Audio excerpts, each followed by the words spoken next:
민족을 치유하고 세상을 변화시키는 지구촌 교회 설교 방송입니다.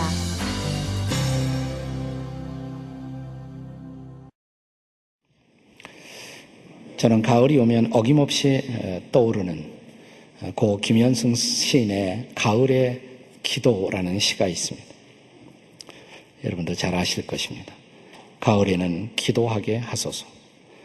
낙엽이 지는 때를 기다려 내게 주신 겸허한 모국어로 나를 채우소서. 가을에는 사랑하게 하소서. 오직 한 사람을 택하게 하소서. 가장 아름다운 열매를 위하여 이 비옥한 시간을 가꾸게 하소서. 가을에는 홀로 있게 하소서. 나의 영혼 굽이치는 바다와 백합의 골짜기를 지나 마른 나뭇가지 위에 다다른 까마귀 같이. 제가 애송하는 시입니다마는 최근에 이 시를 떠올리다가 갑자기 왜 시인이 하필이면 자기 자신을 까마귀에 비유했을까라는 질문이 처음으로 생겨났습니다. 그런데 시인 김현승에 대한 정보를 뒤적이다가 자기 자신을 까마귀에 비유한 이유를 밝힌 글이 있는 것을 발견하게 되었습니다. 들어보실까요? 이 빛깔없고 거친 목소리의 새, 이 까마귀를 나는 다른 새들보다도 유난히 좋아하였다. 다른 새들은 육체적인 즐거움에 속한 새라면 내 고향 남쪽 겨울에 그렇게도 많던 까마귀들은 어딘가 내 영혼의 슬픔과 괴로움에 속하는 새들인 것 같다. 형보를 검은 몸뚱이에 이고 가는 그 울음소리, 그 울음소리에 나는 끌린다.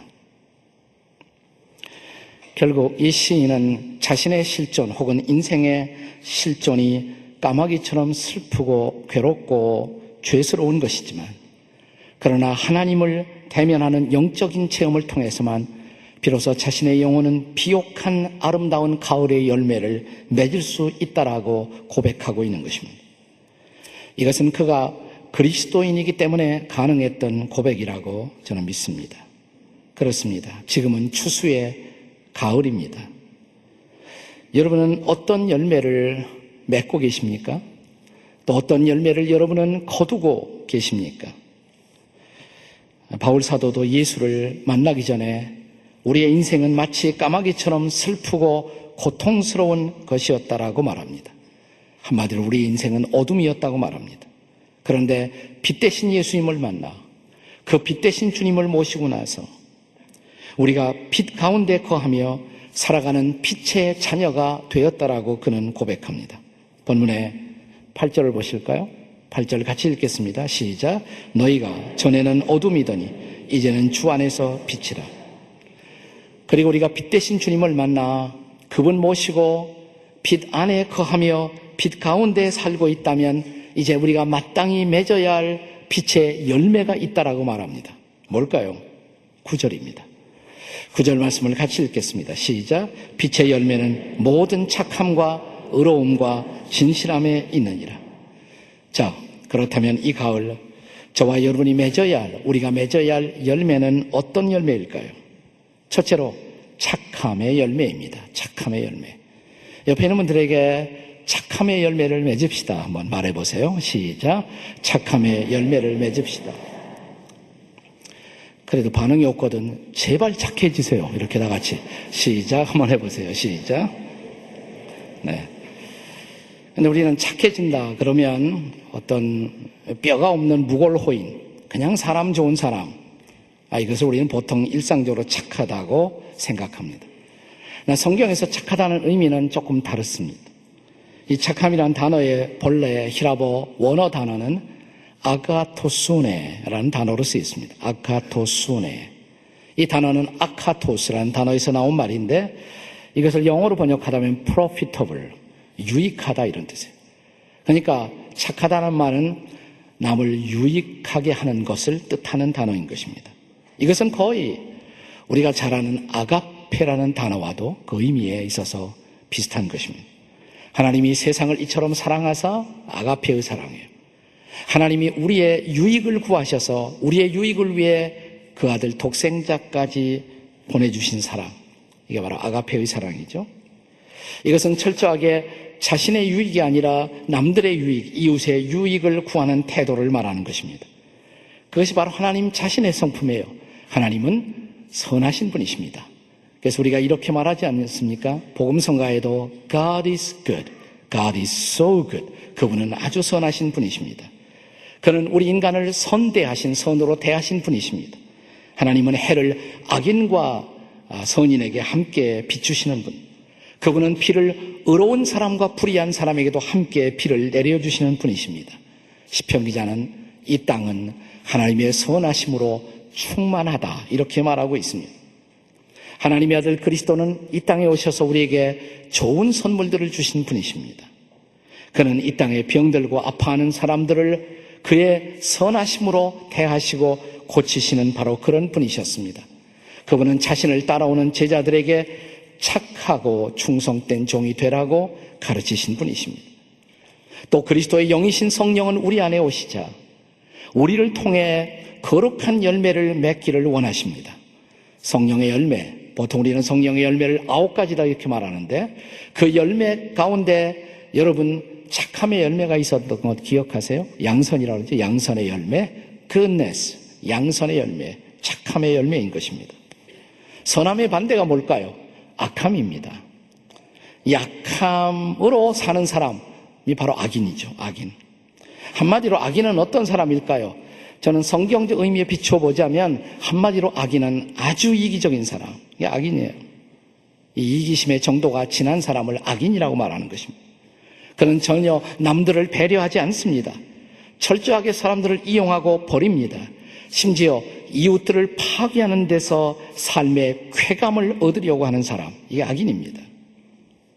난 우리 사회에 이렇게 악인들이 많은 줄 몰랐어요. 얼마 전 저는 가수 타블로의 사건, 이성우의 사건이야말로 인간이 진실을 외면하고 얼마나 악해질 수 있는가를 대표적으로 보여준 사례가 아닐까라는 생각을 했습니다. 이 친구가 스탠포드 나오고 잘 나가는 친구인데 또 외국 살다 와서 한국에서 가수까지 한다. 아마도 이런 단순한 시기심에서부터 시작된 것이 이 한 사람의 인생을 파멸까지 도달할 수 있는 잔인함에 도달한 사건이 아니었습니까? 일종의 우리 사회 속에 집단적 사악함의 광기를 부린 사건의 대표이다. 저는 이런 생각을 했습니다. 이 한 사람을 무너뜨리기 위해서 타진역 카페에 가입한 사람들이 무려 18만 명에 도달한다는 거 아닙니까? 뒤늦게 언론이 그의 진실을 확인함으로써 어느 정도 그의 결백이 입증되었지만 타블로 자신은 이런 고백을 합니다. 저와 제 가족의 삶은 이 사건을 통해서 완전히 망가졌습니다. 제가 뒤늦게 법적인 조처를 취한 것은 이런 일이 다른 사람에게 없기를 바라는 마음 때문에 그렇게 한 것입니다. 제가 이 가정을 좀 알아요. 얼마나 힘든 시간을 보냈는지 몰라요. 이것은 일종의 이웃을 무너뜨리는 집단 광기의 현장에서 우리 종교 개혁자들이 증언했던 인간의 전적 부패를 확인할 수 있는 한 단면이라고 생각이 됩니다. 우리는 달라야 합니다. 우리는 그렇게 살아서는 안 됩니다. 우리가 선하신 하나님을 만났고 선하신 하나님을 모시고 산다면 우리는 이웃을 무너뜨리는 자가 아니라 이웃을 세우는 자가 되어야죠. 이웃을 일으키는 자, 이웃을 격려하는 자, 이웃을 축복하는 도구로 살아야 마땅하지 않겠습니까? 심지어 이웃이 나를 악하게 대해도 그 악을 선으로 갚는 사람, 이것이 바로 그리스도인들의 모습이 아니겠습니까? 이것이 진정 그리스도인의 삶의 열매가 아니겠습니까? 나는 여러분과 저의 인생 속에서 이 착함의 열매, 선함의 열매가 나타나는 인생이 되시기를 주의 이름으로 축원합니다. 이 가을 우리가 맺어야 할 열매, 두 번째는 의로움의 열매입니다. 의로움의 열매. 자, 착함이 이웃들과의 관계에서 맺어야 할 열매란다면 이 의로움의 열매라는 것은 하나님과의 관계를 통해서 시작되는 열매가 바로 의로움의 열매입니다. 자, 우리가 어느 날 예수님 만났어요. 예수님 믿었어요. 예수를 믿는 순간 하나님은 저와 여러분을 의롭다고 하십니다. 이게 로마서와 갈라디아서의 핵심이잖아요. 우리를 의롭다고 해주신다고. 우리가 의롭지 않은데도 의롭다고 해주신다는 거예요. 예수 믿었다는 사실 때문에 용서하시고 우리를 의롭다고 해주셨습니다. 그렇다면 의롭다움을 받은 사람들은 이제 의롭게 살기를 시작해야 합니다. 본래 이 의롭다는 단어는 철저하게 법률 용어입니다. 법률 용어. 성경에서 의로운 사람, 어떤 사람인가? 법을 따라 사는 사람, 하나님의 법을 따라 사는 사람입니다. 물론 저와 여러분은 하나님의 율법을 깨트렸던 사람입니다. 율법을 깨트리고 율법에 의해서 죄인으로 정죄되었던 사람들이에요. 그런데 예수 믿었더니 하나님이 우리를 용서해 주셨어요. 그리고 우리를 의롭다고 해주셨어요. 이제 우리는 성령의 도우심을 통해서 다시 율법을 지키는 사람들로 살아야 합니다. 그래서 무슨 일을 하든지 이것이 하나님의 법에 합당한 것인가, 주님이 생각할 때 올바른 일인가, 이것을 고민하며 살고자 해야 합니다. 한마디로 성경적 의인은 하나님의 법도에 비추어서 반듯하게 사는 사람입니다. 자, 의인의 반대가 뭘까요? 불의한 사람이죠. 불의한 사람. 자, 불의한 사람이 어떤 사람일까요? 법을 무시하는 사람, 그리고 편법을 아무렇지도 않게 행하는 사람, 이게 바로 불의한 사람입니다. 성경은 불의한 사람에 대해서 신랄한 경고를 합니다. 로마서 1장 18절의 말씀을 볼까요? 로마서 1장 18절 다 같이 읽겠습니다. 시작. 하나님의 진노가 불의로 진리를 막는 사람들의 모든 경건치 않음과 불의에 대하여 하늘로부터 나타나나니. 여러분, 여기 두 가지 단어, 경건치 않음, 불의, 이 단어가 나란히 등장합니다. 경건치 않음과 불의에 대하여 하나님이 진노하신다고. 왜 이 두 단어가 같이 나왔을까요? 경건치 않음, 그 다음에 불의예요. 여러분, 불의라는 것은 경건치 않음의 결과가 불의입니다. 경건이 뭘까요? 한마디로 경건은 하나님을 두려워하는 삶의 태도다, 이렇게 말할 수가 있습니다. 여러분, 사람들이 왜 불의에 빠지겠습니까? 하나님을 두려워함이 없기 때문에 그렇습니다. 그러므로 우리가 하나님 바라보고 하나님을 두려워하고 하나님을 경외하며 살아간다면 그분이 의로우신 것처럼 우리도 의로운 삶의 길을 걸어야 합니다. 이런 사람들이 반드시 의로움의 열매를 맺습니다. 이 가을 여러분과 저의 인생 속에 이 의로움의 열매가 풍성하기를 주의 이름으로 축원합니다. 자, 이 가을 맺어야 할 또 하나의 열매 뭘까요? 진실함의 열매입니다. 자, 착함, 의로움, 진실, 이 세 가지는 다 하나님의 속성입니다. 하나님의 본질적인 속성이에요. 하나님이 어떤 분이실까요? 하나님은 착하신 분, 선하신 분, 하나님은 의로우신 분, 그리고 하나님은 진실하신 분이십니다. 그래서 진실하신 하나님을 모시고 그를 바라보고 산다면 우리도 진실해야 마땅하지 않겠습니까? 진실의 반대가 뭘까요? 거짓입니다. 성경은 우리 그리스도인들이 성도가 대적해야 할 영적 존재 마귀, 이 마귀를 가리켜서 거짓의 아비다 이렇게 말하지 않습니까? 거짓의 아비다. 우리는 마귀의 종노릇했습니다.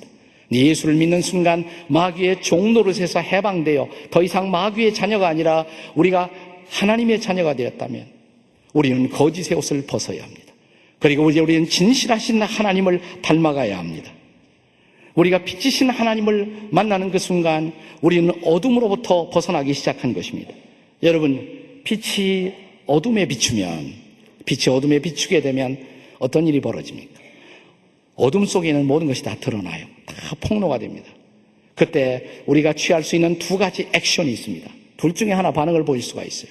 자, 어둠 속에 모든 것이 폭로되니까 부끄러워서, 창피해서, 감추고 싶어서 도망갑니다.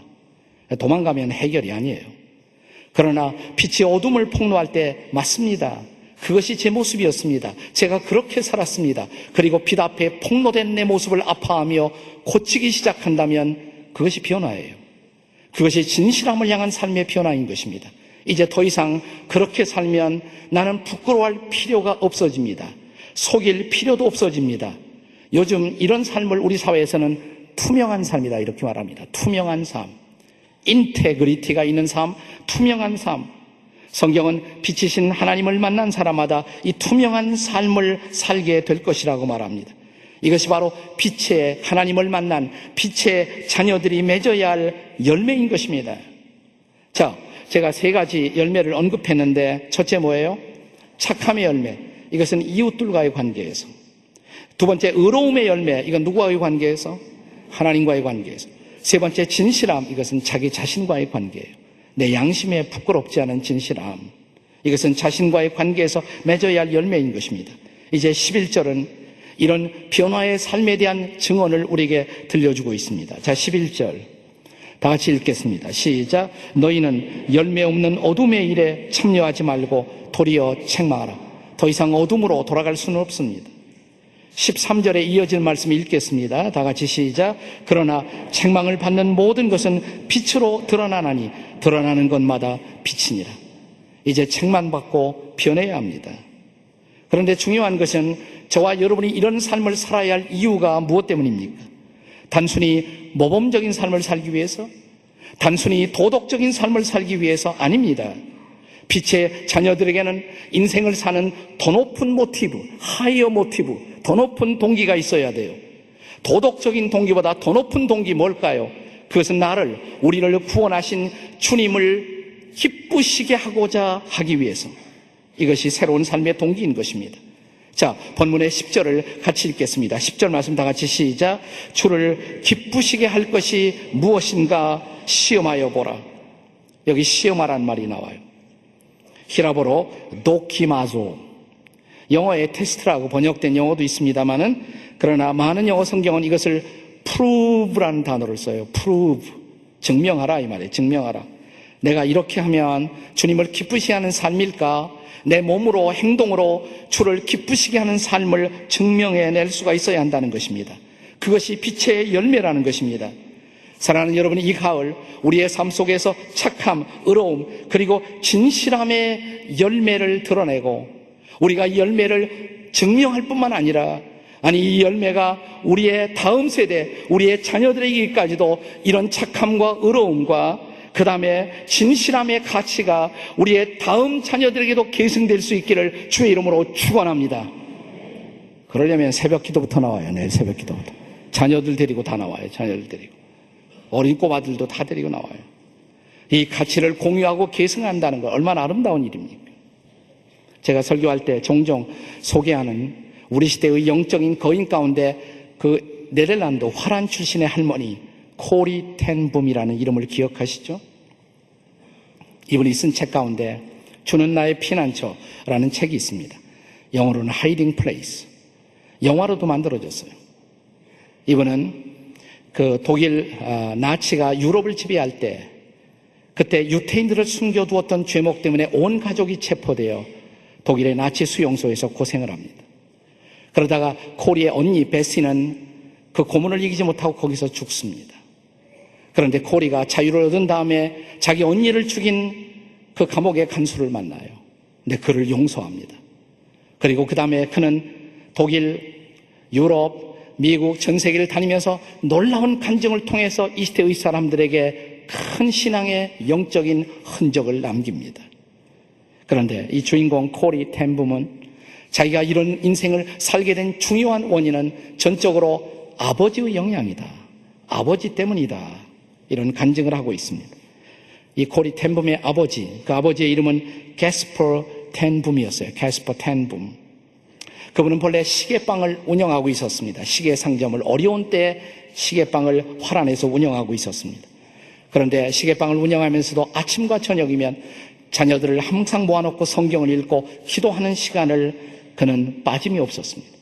그리고 시계방에 찾아오는 모든 손님들에게 친절과 정직과 최선으로 손님들을 섬겼고, 기회가 있을 때마다 복음을 전하는 그런 분이었다고 합니다.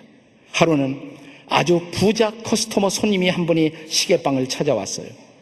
이것저것 만지다가 아주 비싼 시계를 들더니 얼마냐고 물어봅니다. 대답을 하니까 그 시계를 사고 싶다고, 캐시로 사고 싶다고. 그 시절 이렇게 비싼 시계를 캐시로 사는 사람이 별로 없었는데 이 캐시를 내놓으면서 그것을 사겠다는 거예요. 얼마나 좋은 거래입니까?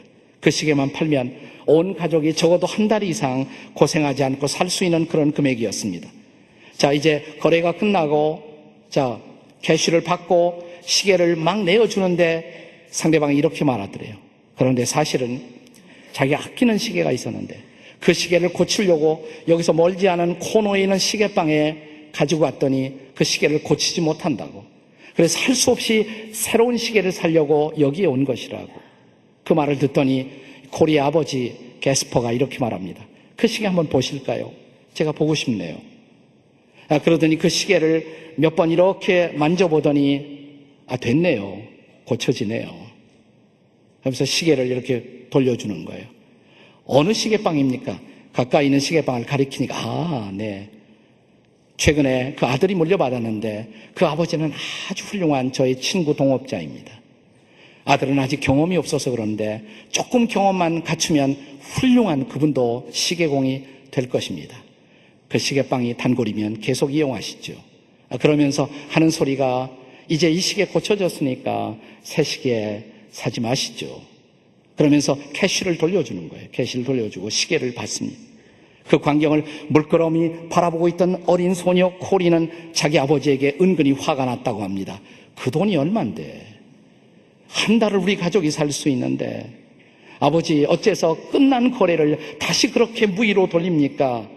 우리 온 식구가 한 달 살 수 있잖아요. 이때 코리 아버지는 빙그레 웃으면서 자기 딸에게 이렇게 말했다고 합니다. 코리야, 돈은 하나님이 필요하면 우리에게 주실 수 있지 않겠니? 그런데 우리가 최선을 다해서 정직하게 손님을 섬길 수 있다면 하나님이 얼마나 기뻐하실까? 그 다음에 아버지는 말을 계속합니다. 코리야, 우리들 그리스도인은 돈을 벌기 위해서 사는 사람들은 아니지. 우리는 하나님을 기쁘시게 하기 위해서 사는 사람들이야.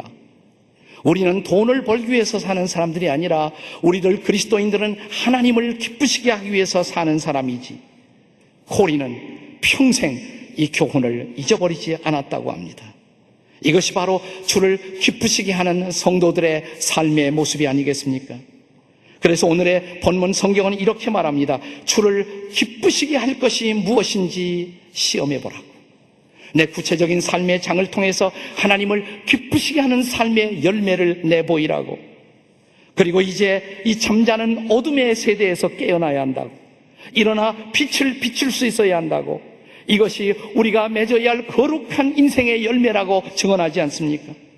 자, 본문의 마지막 말씀을 읽어보세요. 마지막 말씀 14절입니다. 다 같이 14절 읽겠습니다. 시작. 그러므로 이르기를 잠자는 자여 깨어서 죽은 자들 가운데서 일어나라. 그리스도께서 너에게 비추시리라.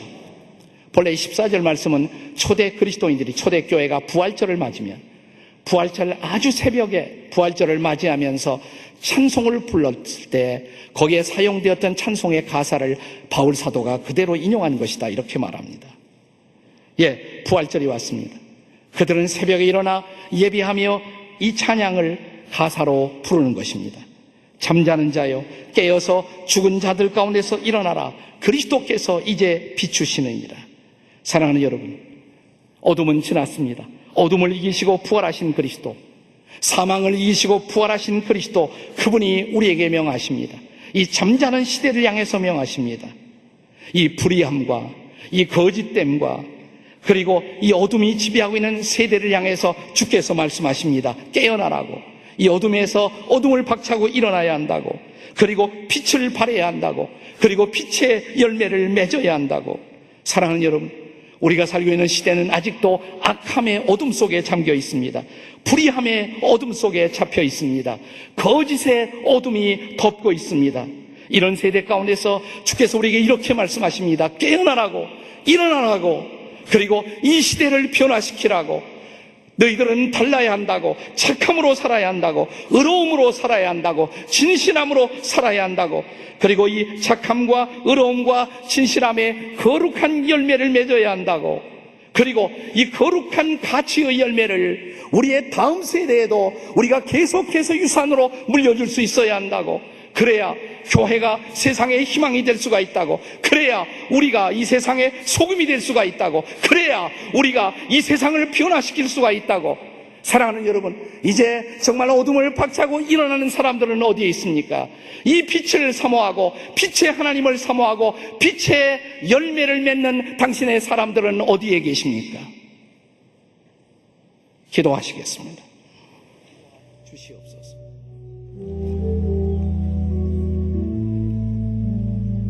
행여나 아버지 하나님, 우리의 삶 속에 악함이 있다면 우리를 용서해 주십시오. 행여나 내 삶 속에 불의한 모습들이 있었다면 우리를 용서해 주십시오. 행여나 내 인생 속에 거짓된 모습이 있었다면 우리를 용서해 주시옵소서. 이제는 새 옷을 입게 도와주시옵소서. 진실의 옷을 입게 하시고 의로운 옷을 입게 하시고 착함의 옷을 입고 살게 해 주시옵소서. 그리고 이 거룩한 열매를 다음 세대로 물려줄 수 있는 우리가 될 수 있도록 도와주시옵소서. 우리의 가정이, 우리의 교회가 그런 희망의 터전이 될 수 있도록 도와주시옵소서. 오 주님, 우리에게 은혜를 베풀어 주시옵소서. 주 예수님의 이름으로 기도하옵나이다. 아멘.